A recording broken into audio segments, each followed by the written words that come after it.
వస్తే ఒక ఆయన దాన్ని ఏమంటారు, మనకు వాట్సాప్లలో చాలామందికి ఇప్పుడు లాక్డౌన్ పెడుతున్నారంట, ఇక మీకు భోజనాలు గిజనాలు ఉండవు, ముందే పోయి కొనుక్కోండి అంటే, నేను నా పిల్లలు భోజనం చేయాలి అని చెప్పి కారు వేసుకుని బయలుదేరి వెళ్ళిపోయాను. దగ్గరలో ఒక సూపర్ మార్కెట్ ఉంది, కనిపించినట్టు కొనేస్తున్నాను. కార్డు గోకేసి ₹1,00,000 పైన కొన్నాను. అంతా కారంతా నింపుకున్నాను. ప్రభు నాతో మాట్లాడు, ఒరే ఆహార సమృద్ధిని నమ్ముకుంటావా అన్నాడు. నగరాలు, మనం నిర్మించుకునే సిస్టమ్స్, మన పంటలు, మనం నిర్మించుకునే నిర్మాణాలు, మనం ఆశపడే మన సమృద్ధి, మనం దేనిపైన ఆధారపడాలనుకుంటున్నాం అనేటటువంటి మన భావజాలం, అది నీ చెల్లెలైన సొదొమ చేసిన దోషమేదనగా దానికి నీ దాని కుమార్తెలకు కలిగిన గర్వం, ఆహార సమృద్ధి, నిర్విచారమైన సుఖస్థితి అనున్నదే. అది దీనులకును దరిద్రులకును సహాయము చేయకుండెను. వారు అహంకరించి దాని దృష్టికి హేయక్రియలు చేసిరి గనుక నేను దానిని చూచి వారిని వెళ్ళగొట్టి. దేవుడు సొదొమ గొమొర్రాలను నాశనం చేసింది దేనికి అని అంటే అలా అనుకుంటాం, అలా మనకు చదివితే అనిపిస్తుంది కూడా. ఏమనంటే, ఈ దానిని నాశనం చేయటానికి వీరు వచ్చారు, ఎవరు? దేవదూతలు. అప్పుడు గ్యాంగ్ రేప్ చేయాలి అని అందరూ కలిసి ఆ దేవదూతల మీద పడ్డారు. కాబట్టి గ్యాంగ్ రేప్ దేవుడు ఒప్పుకోడు. కాబట్టి వాళ్ళను ఫైర్ అండ్ బ్రిమ్స్టోన్ అనగా అగ్నిమగరి గంధకములను వారిపై కుమ్మరించాడు మనం అనుకుంటాం. అది ఆ కథనంలో ఉంది. కానీ ప్రవక్త యెహెజ్కేలు దాని వెనుకున్నటువంటి ప్రధాన ఉద్దేశం చెప్తున్నాడు. వారు దేవదూతల మీద పడకముందే, పురుషగాములుగా మారకముందే, స్త్రీలు స్త్రీగాములుగా మారకముందే, పశు సంభోగులుగా మారకముందే, వారికి ఉన్న మోరల్ స్టాండర్డ్ పడిపోకముందే వారి మనసులోకి వచ్చినటువంటి మూల పాపం, వారి మనసులోకి వచ్చినటువంటి నిజమైన పాపం ఏమిటో తెలుసా? గర్వం. వారి మనసులోకి వచ్చినటువంటి నిజమైన పాపం ఏమిటో తెలుసా? నిర్విచారమైన సుఖస్థితి, ఆహార సమృద్ధి. కానీ వారి కళ్ళకు దరిద్రులు కనబడటం లేదు, దీనులు కనబడటం లేదు. అహంకరించి హేయక్రియలు చేయటం, అహంకారం. నగరాల్లో కనిపించే అహంకారం, డబ్బుకు కనిపించే అహంకారం, అందానికి కనిపించే అహంకారం, ఫ్యాషన్ ఉద్యమాల్లో కనిపించే అహంకారం. అందం తప్ప? నో. దేవుడు అందాన్ని చేశాడు, నీ శరీరాన్ని అందంగా చేసింది ఆయనే. డబ్బు తప్ప? కాదు. సకల సృష్టికి, సృష్టిలో ఉన్న సకల సమృద్ధికి ఆయనే కారణభూతుడు. నిర్మాణం తప్ప? నో. ఆయన నీకంటే గొప్ప నిర్మాణకుడు. భూమ్యాకాశములనే ఆలయాన్ని ఆయనే నిర్మించాడు. ఏంటి తప్పుక? వీటిని చూసుకుని నువ్వు మదం ఎక్కుతున్నావే, అది తప్పు. అది తప్పు. అందుకు నా దృష్టికి హేయక్రియలు చేసింది కనుక నేను దానిని చూచి వారిని వెళ్ళగొట్టి తిని. అయితే ఆ నగరాల్లో ధనం, జ్ఞానం, సొమ్ము, గర్వం, బీదల పట్ల న్యాయం చెయ్యలేని తనం, గర్వం, మానవత్వం, అన్యాయం కనిపిస్తూ ఉంటే అబ్రహాము లేచి నిలబడి ఇప్పుడు మాట్లాడుతున్నాడు. ఇప్పుడు మన ప్రభు అయిన మన దేవునికి ఉన్నటువంటి హృదయాన్ని మీ ముందుంచుతాను. నగరాల పట్ల, మానవ నిర్మితాల పట్ల, మానవ సివిలైజేషన్స్ పట్ల, మానవ సంస్కృతుల పట్ల, మానవ ఈ సమాజముల పట్ల దేవునికి ఉన్నటువంటి మనస్సు మీకు చెప్తాను. ఆయన మనతో సంభాషించాలనుకుంటున్నాడు. ఆయన మనం ఏదైనా చెబితే వినాలనుకుంటున్నాడు. ఆయన మనతో కలిసి నిర్ణయం తీసుకోవాలనుకుంటున్నాడు. చాలాసార్లు మనం అనుకుంటాం ఆయన ఒక మనసు లేని కఠోరమైనటువంటి ఒక సద్దాం హుసేన్ లాంటి వాడు, ఆయన తన ఇష్టం వచ్చిందే చేస్తాడు, ఆయన ఇష్టమే చేస్తాడు, అది మంచైనా చెడైనా ఆయన చేస్తే అంతా ఆయనే చేస్తాడు, ఆయన మహిమకే ఇలాంటి కొన్ని మాటలు చెప్పుకుంటూ ఉంటాం. అవి వినటానికి థియోలాజికల్గా బాగుంటాయి, కానీ బైబిల్ అందుకు ఒప్పుకోదు. బైబిల్ ఏమంటుందో తెలుసా? ఆయన నీకు భూమిని ఇచ్చాడు. 115వ కీర్తన 16వ వచనం, ఆకాశములు యెహోవా వశము, భూమిని ఆయన నరులకిచ్చాడు. మీతో మాట్లాడతాడు. ఇంతకు నీకు ఇచ్చాను కదా, నువ్వేం చేయాలనుకో? సరే నువ్వు చెప్పు. అబ్రహామా, నా స్నేహితుడివి నువ్వు, నీకు చెప్పకుండా నేను ఎలా చేస్తాను? నువ్వు చెప్తాను, నీతో మాట్లాడతాను, చెప్పు అని అంటే ఒక మధ్యస్థ ప్రార్థన చేయటానికి అబ్రహాము నిలబడ్డాడు. ఇప్పుడు అబ్రహాము హృదయం చూడండి, దేవుని హృదయం ఏమో మనిషితో కలిసి పనిచేయాలని, మనిషిని కూడా తన బాటలోనికి తీసుకుని రావాలని, తన హృదయమును తెలిసిన వారిని ఆయన నడిపించాలనుకుంటున్నాడు. ఇప్పుడు అబ్రహాము ఆయనతో అంటున్నాడు, ఒక్క 40 మంది ఉంటే ఎత్తవా? ఈయన బార్గెన్ చేయాలనుకుంటున్నాడు. ఈయన ఏమంటున్నాడు, ఈయన బేరమాడాలనుకుంటున్నాడు. కానీ దేవునిలో ఉన్నటువంటి 2 గుణాలను ఆయన టార్గెట్ చేస్తున్నాడు. ఒకటి దేవుని తీర్పు, దేవుని న్యాయమైనటువంటి తీర్పు. వాళ్ళు గర్వాంధులయ్యారు, వాళ్ళను చంపటం న్యాయం. దేవుడు న్యాయమైన తీర్పరి. కానీ దేవుడు కనికరము చూపేవాడు, కనికరం చూపిస్తాడు. ఈ మధ్యస్థ ప్రార్థనలో నేను దేవుని కనికరాన్ని ఎందుకు అడగకూడదు? ఒక్క 40 మంది ఉంటే వదిలేస్తావుగా, ఒక్క 30 మంది ఉంటే వదిలేస్తావుగా, ఒక్క 20 మంది ఉంటే వదిలేస్తావుగా, ఒక్క 10 మంది అని చెప్పి ఆగిపోయాడు అక్కడ. ఎందుకు అని అంటే బార్గెన్ చేయాల్సిన అవసరమే లేదు. ఆయన 40 అంటే ఇచ్చేస్తా, చెప్పు, ఉన్నారా? 30 తీసుకో, నో ప్రాబ్లం. 10 నో ప్రాబ్లం, నేను చంపను అని అంటే ఇక ఈయన గమ్మునైపోయాడు. ఎందుకంటే ఆయనకు అర్థమైపోయింది, నేను ఆయన హృదయంలో నుంచి కరుణను లోడుకొని తీసుకోవాల్సిన అవసరం ఏమీ లేదు. ఆయన కరుణామయుడు. చేతులెత్తి హల్లెలూయా చెప్పండి. మన ప్రభువు మన నగరాలను, మన ప్రభువు మన సంస్కృతిని, మన ప్రభువు ఈ మానవ సమాజాలను ప్రేమిస్తున్నాడు. అయితే ఎలా చూసి ప్రేమించాలనుకుంటున్నాడంటే, కనీసం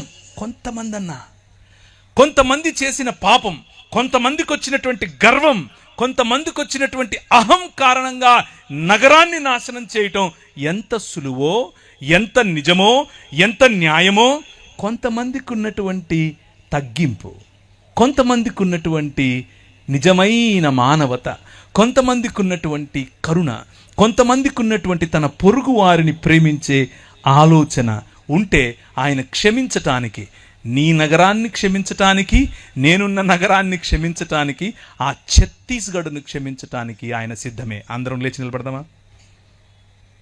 అందరం లేచి నిలబడండి. కెమెరా నాది. రాజ్యం ఛత్తీస్గఢ్లో ఎవరిది? నాకు వినపడలేదు. ఛత్తీస్గఢ్లో రాజ్యం ఎవరిది? యెహోవాయే రాజు. He is the king. గట్టిగా చెప్పండి, ఆయనే రాజు. నీ చెల్లెళ్ళైన సొదమ చేసిన దోషమేదనగా, దానికి దాని కుమార్తెలకు కలిగిన గర్వమును, ఆహార సమృద్ధి. నీ దగ్గర పంటలు ఎక్కువ పండుతున్నాయి అనుకుంటున్నావా? నువ్వు ఏ రాజ్యం అయితే నాకేంటి, నువ్వు ఏ రాజైతే నాకేంటి, నువ్వు ఏ నగరం అయితే నాకేంటి, ఏ రాష్ట్రం అయితే నాకేంటి, అది ఛత్తీస్గఢ్ అయినా, ఆంధ్రప్రదేశ్ అయినా, తెలంగాణ అయినా, భారతదేశమైనా, అమెరికా అయినా సరే, ఏమైతే ఆహార సమృద్ధి, గర్వం, నిర్విచారమైన సుఖస్థితి అనేది గనక నీ తలకెక్కుంటే, ప్రభు అంటున్నాడు, నా దృష్టికి హేయ క్రియలు చేశావు కాబట్టి నిన్ను వెళ్ళగొడతాను. పరలోక ప్రార్థన చెప్తారా? పరలోకమందున్న మా తండ్రి,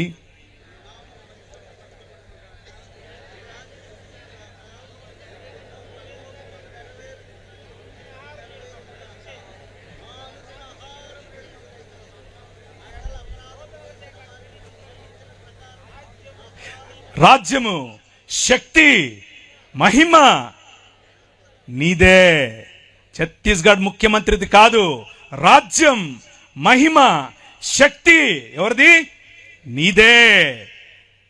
1వ తారీఖట క్రైస్తవులనట అక్కడ ఊచకొత్త కోస్తారట.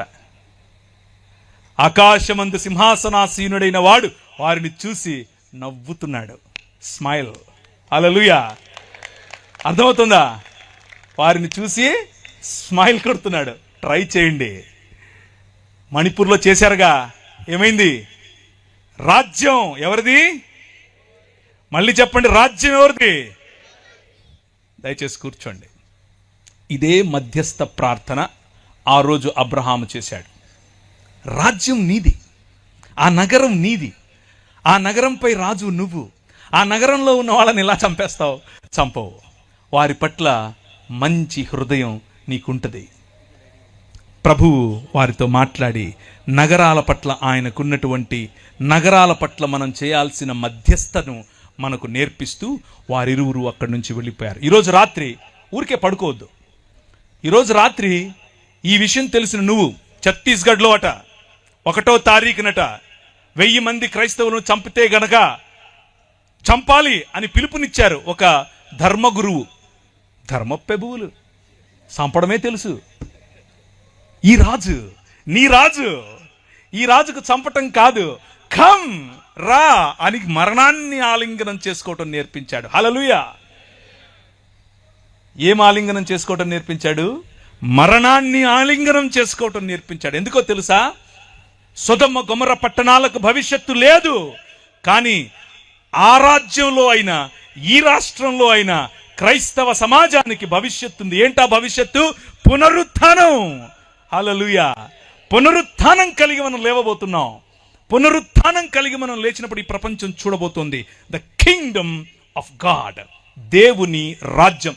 ఇది ప్రకటించటానికి మీ రాజు వచ్చాడు. మతం కడతాను అంటే ఎట్లా? మనం మతమూలం కాదు, రాజ్యం, దేవుని రాజ్యం, ద కింగ్డమ్ ఆఫ్ గాడ్. ఒక శ్లోకం చదువుతాను, వినండి.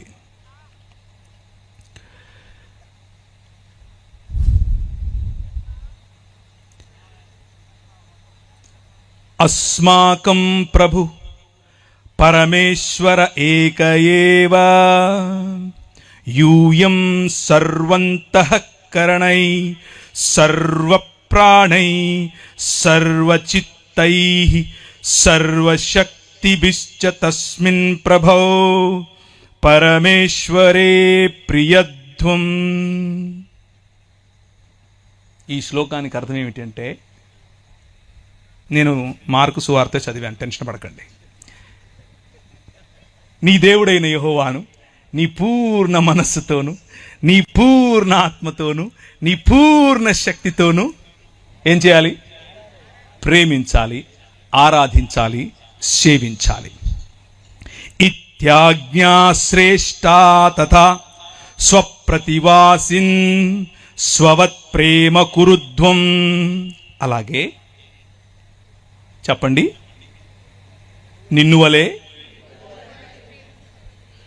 శ్లోకంలో చదివితే వాక్యంలా లేదా? ఇది మన బైబిలే. బైబిల్ సొసైటీ ఆఫ్ ఇండియా వాళ్ళు సంస్కృతంలో రాసిన బైబిలే. ఇది చూపించండి మనోళ్ళకు. ఎందుకో లేనిపోని శ్లోకాలు చదివిస్తూ ఉంటారు, ఎక్కడెక్కడి నుంచో తీసుకొచ్చి. ఏం లాభం లేదు. వాక్యం, వాక్యం, దేవుని వాక్యం ఏం చెప్తుంది అని అంటే, ఇదంతా కాదు. దేవుణ్ణి ప్రేమించు, నీ మనిషిని ప్రేమించు, దేవునితో సంబంధం కలిగి ఉండు, నీ పొరుగువాడితో సంబంధం కలిగి ఉండు. ఇంతే నేను చెప్తున్నది. నువ్వేదో మతం కట్టక్కర్లా, నువ్వు క్రైస్తవ మతం అస్సలు కట్టక్కర్లా. యోహాను చెరపట్టబడిన తరువాత యేసు ఈశుర్గాలీల్ ప్రదేశమాగత్య ఈశ్వర రాజ్యస్య సుసంవాదం ప్రచారయాన్. ఆయన యోహాను చెరపట్టబడినప్పుడు గలిలయ ప్రాంతములోనికి వచ్చి దేవుని రాజ్యమును ప్రకటించుచుండెను. కథయామాస కాల సంపూర్ణ ఈశ్వర రాజ్య ఇచ్చ సమీపమాగతం అతో హేతోర్యూయం మనాంసి వ్యావర్తయద్వం సుసంవాదే చ విశ్వాసిత. మీ మనసులను మార్చుకొని దేవుని రాజ్యము వైపుకు రండి అని ఆయన దేవుని రాజ్యమును ప్రకటించెను. శ్లోకంలో చెప్తే, అంటే శంఖంలో పోస్తే తప్ప నీళ్ళు తీర్థమవు టైప్లో అలా చెప్తే ఇప్పుడు మీకు అర్థమైందా? ఆయన వచ్చి చెప్పింది దేవుని రాజ్యం గురించి, క్రైస్తవ మతం గురించి కాదు, మనం కట్టుకున్న శాఖల గురించి కాదు. దేవుని రాజ్యం చెప్పాడు.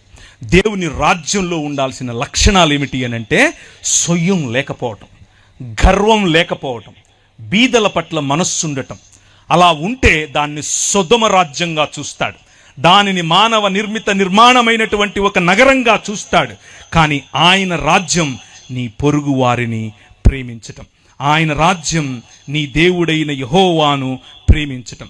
కాగా 4వ వచనం మీరు చదివినటువంటి వాక్య భాగంలో నుంచి, కాగా అతడు ఇదిగో నా విందు సిద్ధపరచి ఉన్నాను, ఎద్దులను క్రొవ్విన పశువులను వధింపబడినవి, అంతయు సిద్ధముగా ఉన్నది, పెండ్లి విందుకు రండని పిలువబడిన వారితో చెప్పుడని వేరే దాసులను పంపెను గాని వారు లక్ష్యము చేయక ఒకడు తన పొలమునకును మరి ఒకడు తన వర్తకమునకు వెళ్ళిరి. దేవుడు ఒక రాజ్యమును నిర్మిస్తాను అని చెప్పి అబ్రహామును పిలిచాడు. అబ్రహాము ఒక రాజ్యమును నిర్మించటం కోసం వస్తే ఒక నగరం పాడవటం చూశాడు. కానీ తన పిల్లల పిల్లలు ఇంకొక నగరానికి బానిసలుగా కొనిపోయారు. ఆ నగరం ప్రపంచాన్ని ఏలేటటువంటి ఐగుప్తు దేశం యొక్క నగరం, ప్రపంచానికి ఇప్పుడు కేంద్ర బిందువు.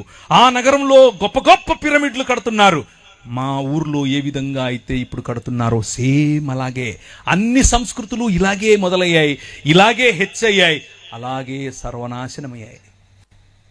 భూమికి అంటుకున్న వాడే బతుకుంటాడు, పైకి వెళ్తాను అనేవాడు పైకే పోతాడు. భూమికి అంటుకోండి, బతుకుతారు. ఓ గొప్ప గొప్ప పిరమిడ్లు కట్టేస్తున్నారు. ప్రభు అన్నాడు, ఏమయ్యా నాకు అహం, వీళ్ళు దాసులు, వీళ్ళ మీద ఇంకా పని పెట్టండి, అన్నమేయకండి అని అన్నాడు. అవునా, సొదొమ గొమొర్రాలకు ఏం చేశాను నీకు తెలీదా? అదే చేస్తానన్నాడు 5 సార్లు. Let my people go. నువ్వు అలా చేయటానికి వీల్లేదు, నా ప్రజలను పంపించు. ఇశ్రాయేలు ప్రజలపైన నువ్వు అలా ప్రతాపం చూపించడం కరెక్ట్ కాదు, వాళ్ళపైన అంత శ్రమ మంచిది కాదు, పంపించు అనంటే అన్నాడు. 5వ సారి తర్వాత నేను పంపిస్తాను బాబోయ్ అంటే కూడా నీ హృదయాన్ని నువ్వు చూస్తావు. ఇప్పుడు నీ కొమ్ములు ఎలా ఇరుగుతాయో నువ్వు చూస్తావు, నీ నోటి పళ్ళు ఎలా రాలుతాయో నువ్వు చూస్తావు. నువ్వు నీ కళ్ళ ముందు నా పసిబిడ్డను, నేను కన్న నా కుమారుణ్ణి, నా జ్యేష్ఠపుత్రుని నేను తీసుకెళ్ళిపోతా.